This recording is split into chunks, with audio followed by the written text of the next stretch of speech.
Ladies and gentlemen, we got to talk about Jaguar Wright.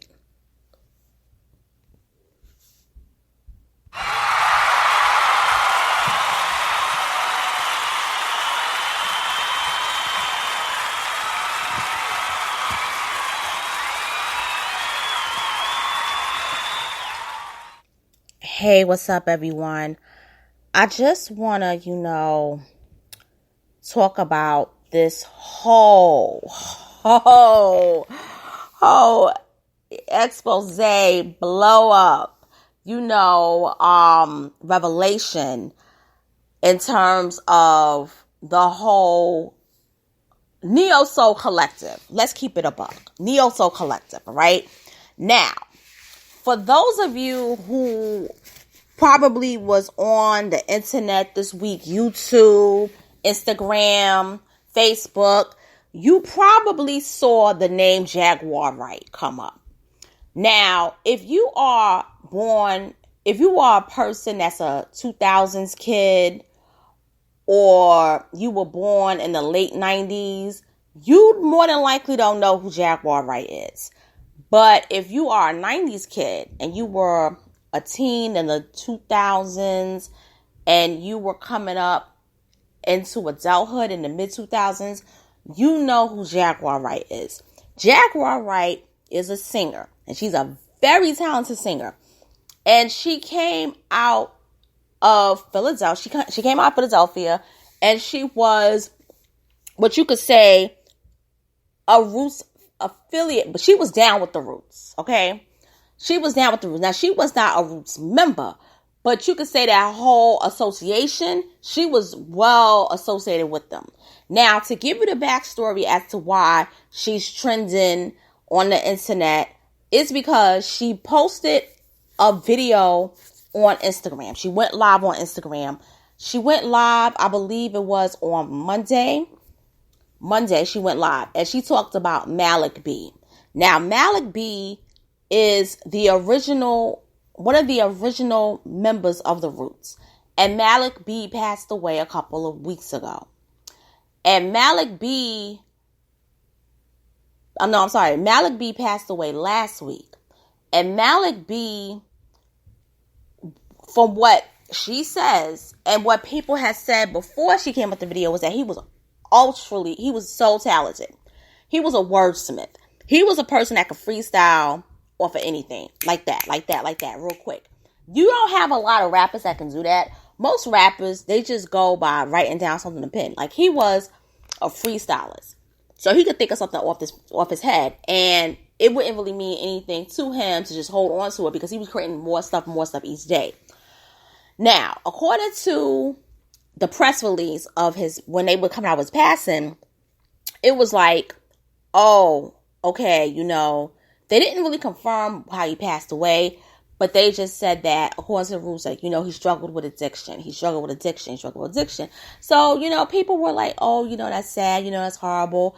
But he was on 3 albums, okay?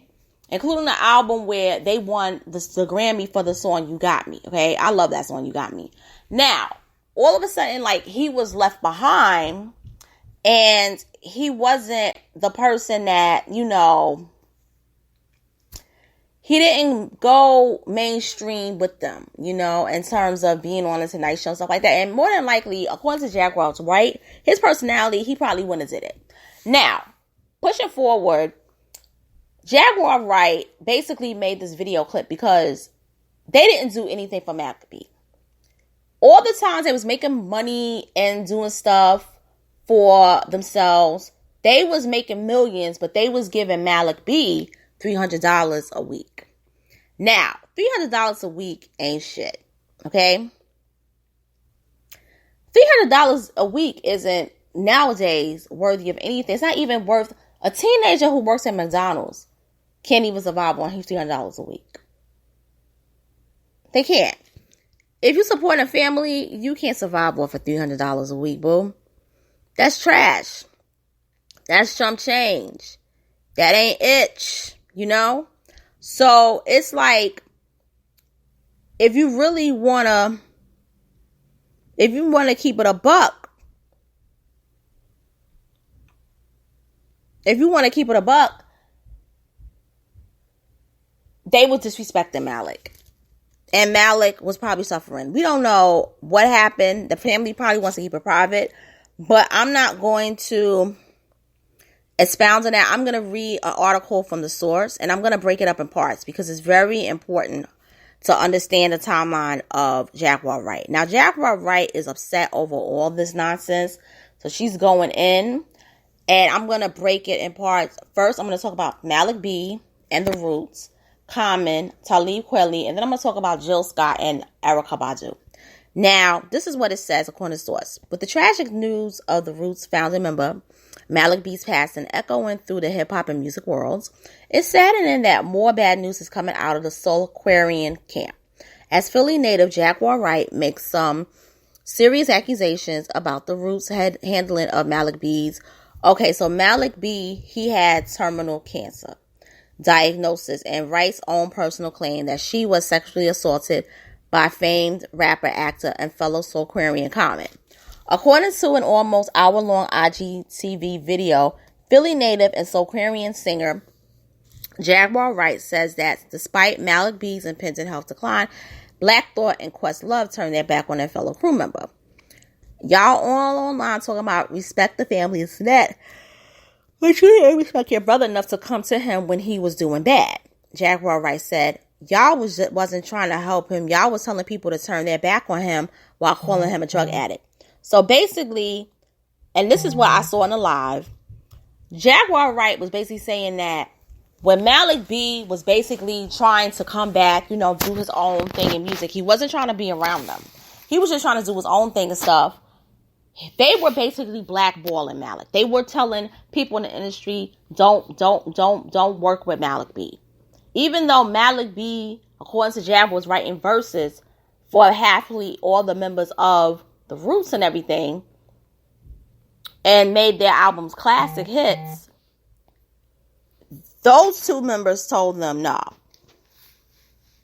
distance yourself from Malik. So her whole thing is,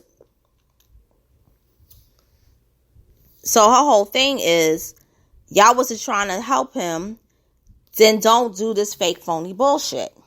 Now, moving along, she also talks about exposing her relationship with famed Soulquarian Common. Now, she did admit that she dated Common, but according to one IG post, they didn't really, he was too clingy, okay? And she was seeing other people. Like, Jaguar Wright is bisexual, okay? She's a bisexual woman. And Jaguar Wright was saying how, she had a couple of dudes and a chick on the side. And nobody knew. So, to talk about Common, she said that he tried to put his penis in her mouth. Now, according to the last IG video I saw, she never said that he tried to rape her. He never tried to sexually assault her, but that's what the press is saying. So what she says about Common is goddamn Common. Next thing I know, we go to bed. He like, oh, come on, Jag. No, nigga, I'm tired. I was on the stage all night. I'm going to lay down. Wright says of one encounter. I lay down in bed with my clothes on. I'm a rape survivor. I know how to buy myself a little time. Just in case a nigga try to get out of hand, you got to pull my pants down. By the time you pull my pants down, I'm hooking you off in your jaw. She continued, next thing I know, I wake up the next morning, I feel something poking my face and shit. I open my mouth and this nigga is trying to stick his dick in my fucking mouth.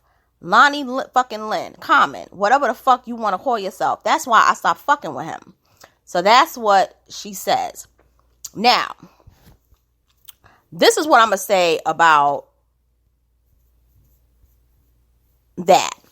There's some accusation that's been coming out of Common basically trying to do disrespectful stuff to women. It's kind of like a Me Too thing. And pretty much what's going on is that people didn't want to really believe it at first because Common is an Oscar-winning rapper. He's not an Oscar-winning actor, but he's an Oscar-winning rapper. He won for the song for the movie Selma. And it's sort of like this weird thing of everybody is being accused of something and being taken down. But Common was treated like a golden boy. But with this whole situation that Jaguar Wright was talking about, she wasn't exposing him alone. She's talking about the whole neosoul collective and how they was just all phony.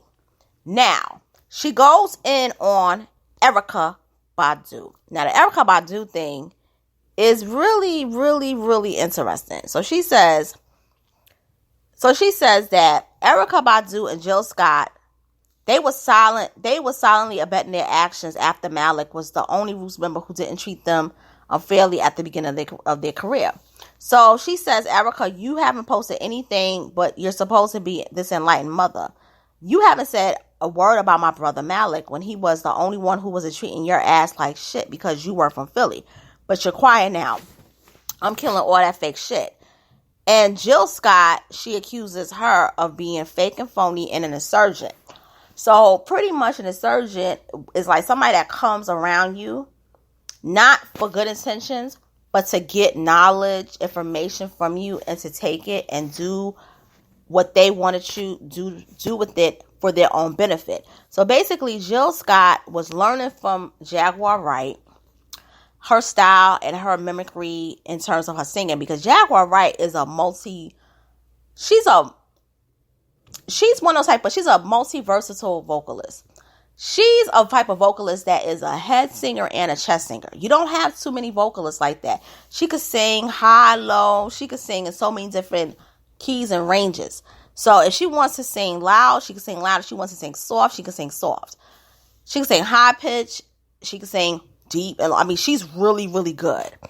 And it's like she's just going in and it's just supposed to everybody. But the most interesting one, in my opinion, really was Talib Kweli. Now, for those of you who don't know, Talib Kweli Green, that's his last name. We're going to do governments. He actually is banned for Twitter for harassing and stalking a 24-year-old woman on Twitter. Now, he did this to Yvette Carnell last year, but nobody took it serious because it was about the ADOS. He was writing articles about ADOS. He was disrespecting a black woman. And she pleaded with all of the media outlets, don't allow this dude to write about me. Don't interview this dude regarding ADOS. They still insisted because he was the golden boy of rap, of like alternative rap at the time.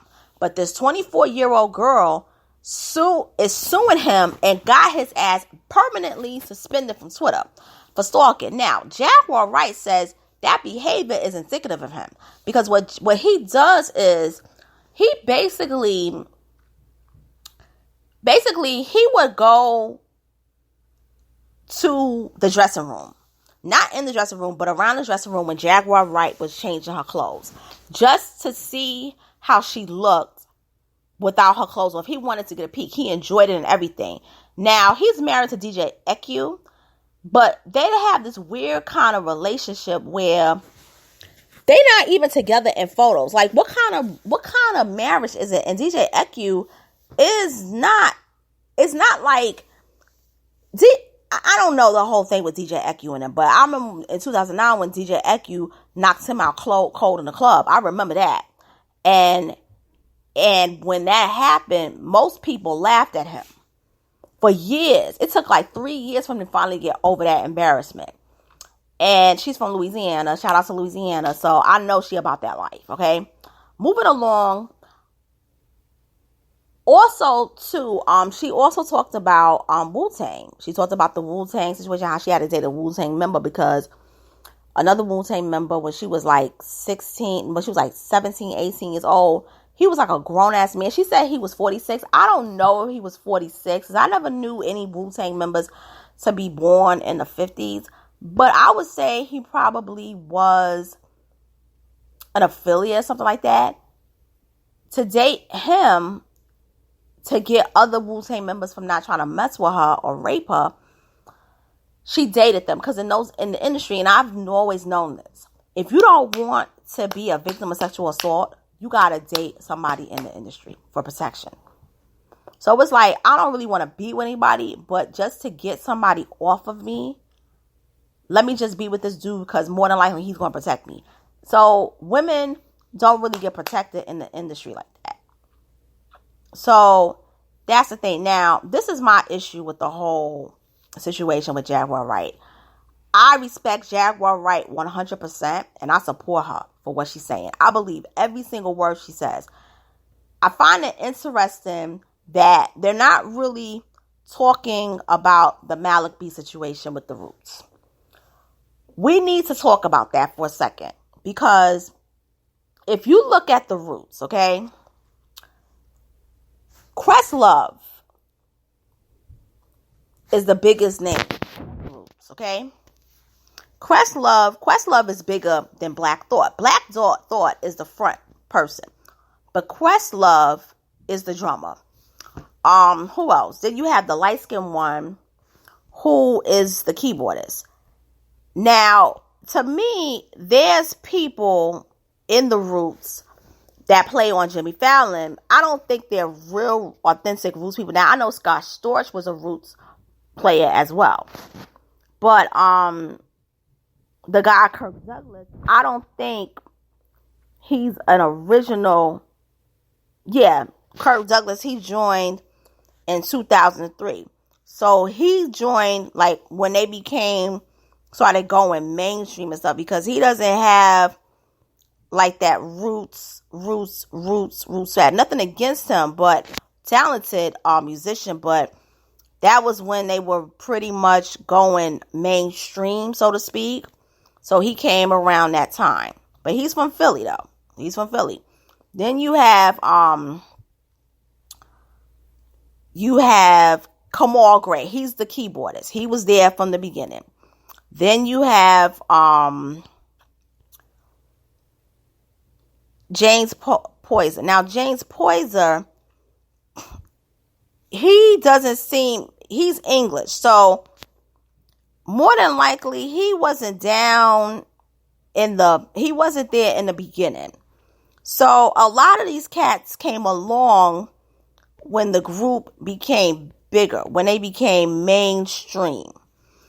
Not taking away anything from them, but they weren't, like she said, they wasn't street. They wasn't raw. They wasn't from that whole,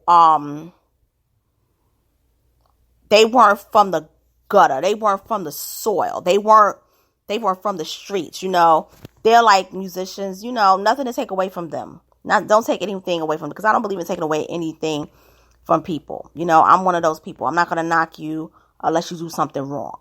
So those new cats in the Roots, she's not calling out Kirk Douglas, and she's not calling out James Poyser. She's not calling them out.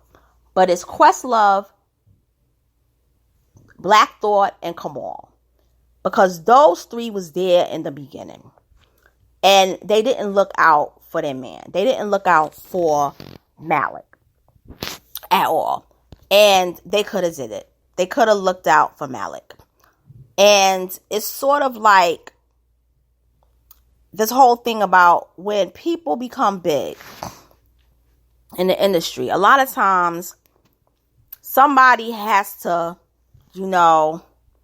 it's this weird kind of thing. Somebody has to go and fall to the wayside.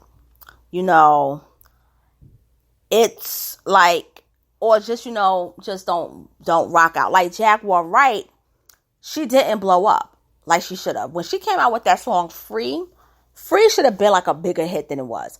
But the reason what happened with Jaguar Wright is that she was signed to MCA. And by the time her album was released, MCA was going through this folding thing the prior year where they were becoming Geffen. So there wasn't going to be any more MCA. It was going to be Geffen Records.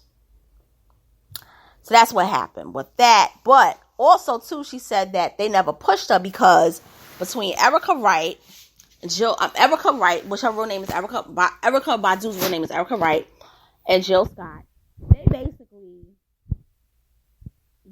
wanted to have it for themselves. They don't like each other, though, according to her. but they've done people so dirty and so bad that they have no one else but themselves. And the Jill Scott stories that she knows of her, I kind of heard of those before. And it was really sad. I mean, I remember I was a big Jill Scott fan as a kid. I love Jill Scott. I bought all her music and albums. And then somebody that I knew back in college met her, and they didn't have the best experience. And she was like, Jill Scott's an F&B. It's got F&B. I was like, I can't see that. She seems so sweet. She seems so kind. No, she's a B. She's a B. I'm not going to say she was in line. She was not. But I will say, for me, with Jill Scott, what hurt me was the change. When she dropped, I love the earthy look of Jill. And when she started wearing the wig, when she had the blonde wig on her shows, it just really hurt. Jill Scott wanted to be mainstream. She really wanted to be mainstream. And it didn't really do a lot for her career. And that was the saddest thing. But it is what it is, You know, they made music, but I will say that best new artist Grammy, that was Jill Scott's. I will always take up for her on that. That was her Grammy. That was her Grammy. I'm sorry, that Shelby Lynn girl should not have won. She should not have won that Grammy. Now, I'm on the Roots Wikipedia page, and I'm noticing something. I'm noticing that they're former members. The list goes like this. Malik B, 1987-1999. Rubber Band, 92-94. Scott Storch, 93-95. Nikki Yo, 94. Okay? There's a lot of people that have been in and out of the Roots. Leonard Hubbard, 94-07. Rozelle. She did mention Rozelle. Dice Raw. He was a collaborator with the band, so he wasn't a real actual group member. Scratch. No, he was a group member, but he collaborates with them. Scratch. Ben Kinney. Knuckles Walker. Was there for quite a while. Martin Luther. Not there for that long. Owen Biddle. So, Malik, Black Thought, Questlove, they formed this. And Kamal, he's been there since. But we even think of Kamal as being like a founding member. But he's not a founding member. So pretty much, what's the reason why a lot of people have been leaving in and out of the Roots? What's really going on? What's really going on? Now, it could be that in order to be taken serious, because the Roots are actual musicians. Black Thought is a rapper, but Questlove is the founder of OK Player. They used to have the OK Player session. I remember OK Player. And it's sad that OK Player is only worth $700,000.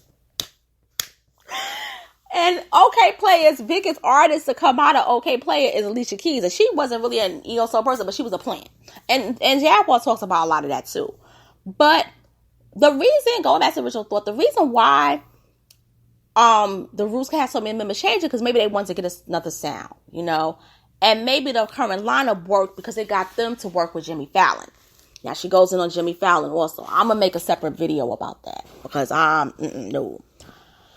But another thing, too, is that maybe there's a lot of secrets that goes on the Roots, because she mentions that they knew about R. Kelly raping, molesting the girl. She goes in on how there was a lot of nasty stuff going on with them watching porn on the tour bus, beating off beating their meat.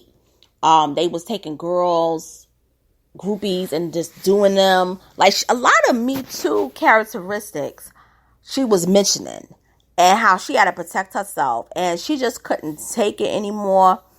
And by just before the second album, she just didn't want nothing to do with it.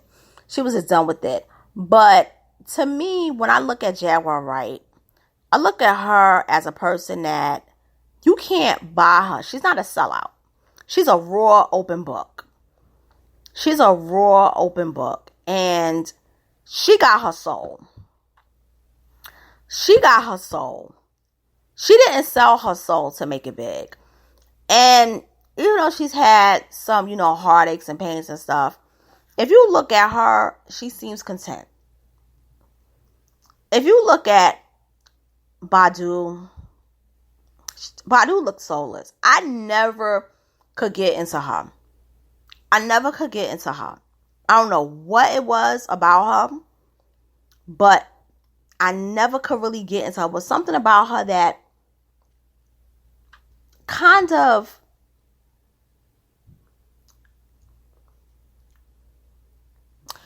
I'm going to talk about that in another video. Because the Jaguar Wright videos, I'm going to keep going. I'm going to keep going and talking about them because they're very, very, very, very intricate. And it's a lot of layers to this and stuff. And the Jill Scott thing, I love Jill Scott, but Jill Scott, she was trying to, I think when Jill Scott started working with Tyler Perry, nothing against Tyler Perry, but I think when she got a taste of what it was like to make movies and be a star in movies, I think the people that were working with her brand tried to rebrand her. And the neo soul thing was working. She was going platinum. She was winning Grammys. She sold 3 million. Jill didn't need to change her image, but and then the divorce with the man, I didn't want her to marry that man. I really didn't. But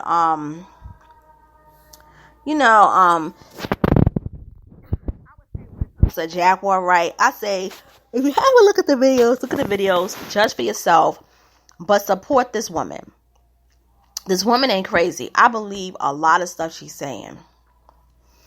I believe her. I believe this woman. She sounds like she's making a lot of sense. And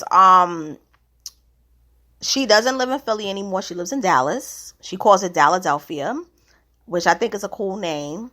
She still performs, She has her own collective where they make music. They also host workshops. She did gain weight, but she lost a lot of weight. And, just support her. She's out there trying to do her own thing, And with that being said, I'm going to wrap this up to say that I'm going to talk more about the commentary. I'll make maybe like 2 other videos about her because what she's saying is real truth. Jaguar Wright is speaking the truth. She's speaking truth. And when it comes to the Roots, they are millionaires now, thanks to Jimmy Fallon. But she makes an excellent observation about the Roots being porch monkeys. If you don't know what the porch monkey reference is, if you watch the videos, the porch monkey reference goes to the movie, one of my favorite movies, Bamboozled by Spike Lee. In the movie, Pierre Delacroix is trying to get fired. And he's going to do something so outrageous, which is put on a minstrel show and have it air on TV. Now, in the beginning, you think Pierre Delacroix is just doing it just to get fired. But actually, he has a huge contempt for black people. So he hires these people who are in a band, and they're young black musicians, and they're literally called the band. They're called the Alabama Porch Monkeys, and they're dressed like the stereotypical Porch Monkeys, and that was portrayed by the Roots. And also, Mos Def is in it, but they don't get to be on stage because they are so radical that they would have got canceled the same night. And he's trying to win awards for this mess. But that's what the Alabama Porch Monkey reference is, if you don't know if you never saw the movie Bamboozled. And now life imitates art because, according to Jaguar Wright, they're Alabama Porch Monkeys for Jimmy Fallon. And they're doing a late night show. And if you looked at the scene of Bamboozled, it was kind of reminiscent of a late night show, the way they were sitting down, playing the instruments. It was very interesting. And that was 10 years prior, because they got hired to work with Late Night with Jimmy Fallon in '09. Because he went to Late Night. And they blew up. And they blew up really big. And they're making millions. But that's from grimy shit to pay your homeboy, Questlove and Tariq, Black Thought. Y'all paid your homie $300. And y'all making millions a year. And Questlove is super rich. He's more rich than Black Thought. That's some dirty shit. That's some dirt. And for what Jaguar said, the only reason why people was really rocking with the Roots was because Malik. Because Malik had street cred. Because the other two dudes was corny. But you see what happens? And she's made a comment like, sometimes when you too real for the industry, it is what it happens, you know. He was too real for them. You know, he had his demons and everything. And I want to say, just because a person suffers from addiction, it doesn't take away their value. And not to say that because he was a drug addict, they should have tolerated him using drugs. No. But try to help the individual. And when you give money, $300 a week,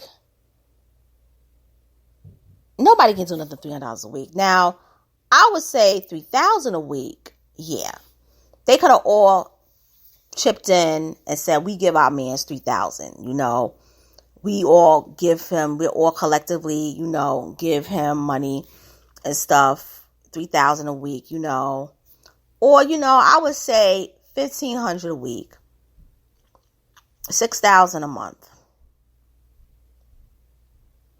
They could have did that. They could have did that. $300 a week. $300 a week. That's what's got me. But you know what? I'm going to say this though. And I'm going to just wrap it up. I'm going to really wrap it up.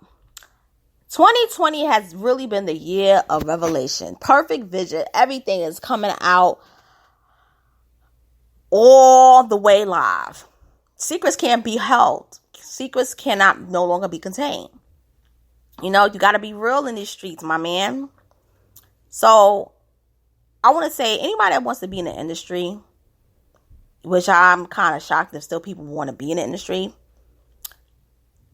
Jaguar Wright is the perfect person to look up and watch her videos and learn from. Because she gave us nothing but game all these weeks. And what she did was she educated us on the do's and don'ts. And to always be cautious when you working amongst men and even women. So I'm going to come back with some more Jaguar Wright videos. I'm going to wrap it up on Sunday. But this is the first one. And I'll talk to y'all soon. Take care and have a good one.